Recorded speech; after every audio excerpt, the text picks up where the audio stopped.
Now let's go ahead and focus our attention over to the bass. And in this song, the bass in the low end of the record is coming from an 808.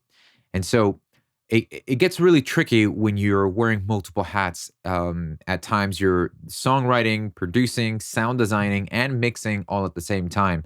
So it becomes very important that you prioritize which hat that you currently have on. And during the songwriting process, I don't want to bog down a lot of the sound designing or sit there tweaking a snare drum or trying to get the 808 just right while we're trying to really capture a vibe or just kind of focus in on what the melody for the chorus or the verse is going to be.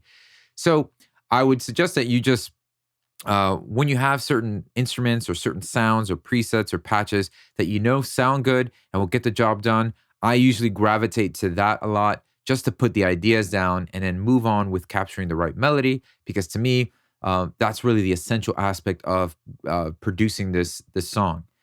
So here I have an instrument that I've put together that I would sometimes often use for my 808s. Now, this is an instrument I'm using here in Ableton Live called Wavetable, but you could follow along using any two or more oscillator synth in your DAW because the same principles I'm going to show you can be applied there. So what we have here is a simple just sine wave set to oscillator 1. And I'm using the cutoff frequency to take away any high end, which you really don't get to hear at the notes at this register here. So let's play the 808.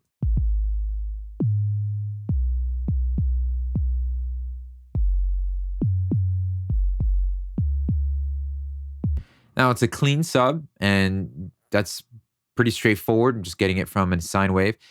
First thing to do is to make sure that you are going from a polyphonic voicing to monophonic. And the reason for that is I don't want my notes to overlap.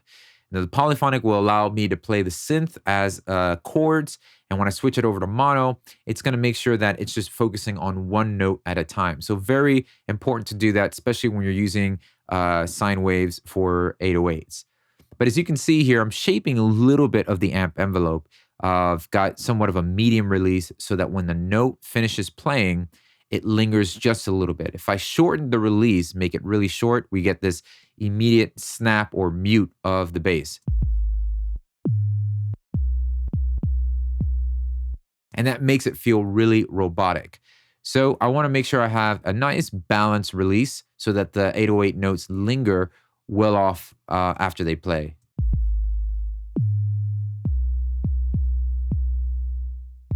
And that just makes a smoother transition from note to note. Also, in the actual timing of that, I'm kind of playing in the same similar pattern as the kick drum. So if I play, let's say, the drums and the 808,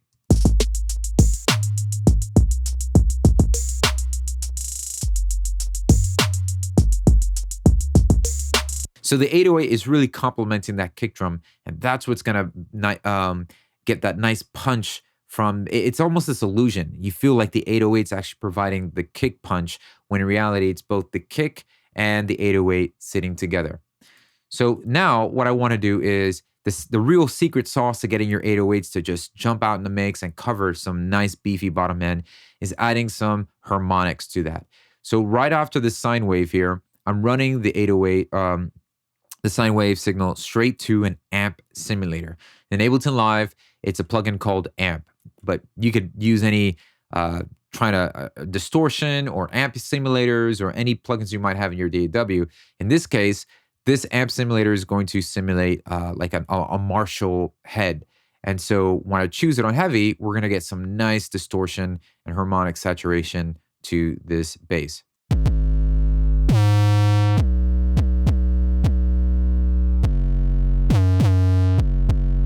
And to control a lot of that that now new added grit, just going to EQ that amp. So the output of the 808 after the amp, I'm just going to shave off all the high end here and just kind of lower it right over here to about 100 hertz or something.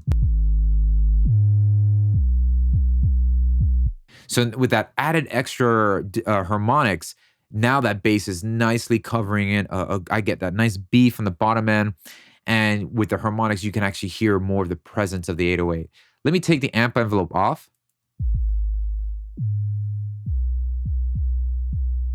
It's pretty, it's clean. But let's get it dirty. You can even see here in the EQ and the spectrum how what a difference it makes with it off and on.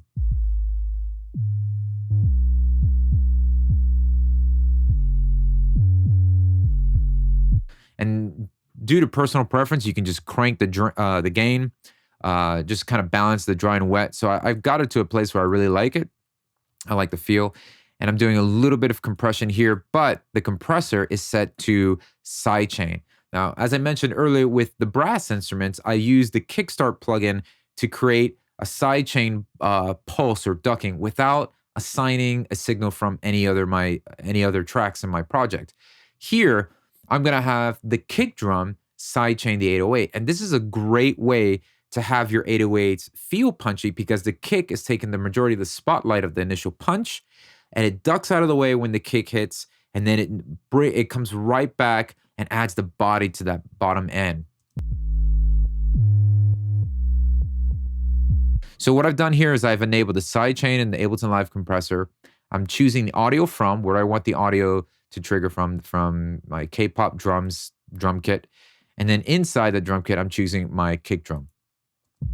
So every time the kick drum hits, the bass is really gonna duck out of the way. You could hear it. I'm doing a pretty drastic sidechain here. So the initial attack of the 808 is going out of the way, and the body is what you're really hearing. So let's go ahead and now put this up with the drums.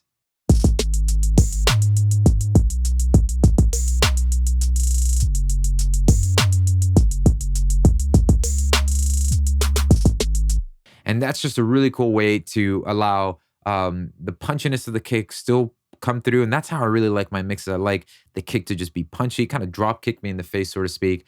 And the 808 just kind of complement and provide the muscles behind that kick. The real big secret sauce and the juju to getting your 808s to just sounding great is harmonic distortion. Can't stress that enough. I mean, that's what separates a clean sub to a nice, dirty, gritty, beefy low-end bass.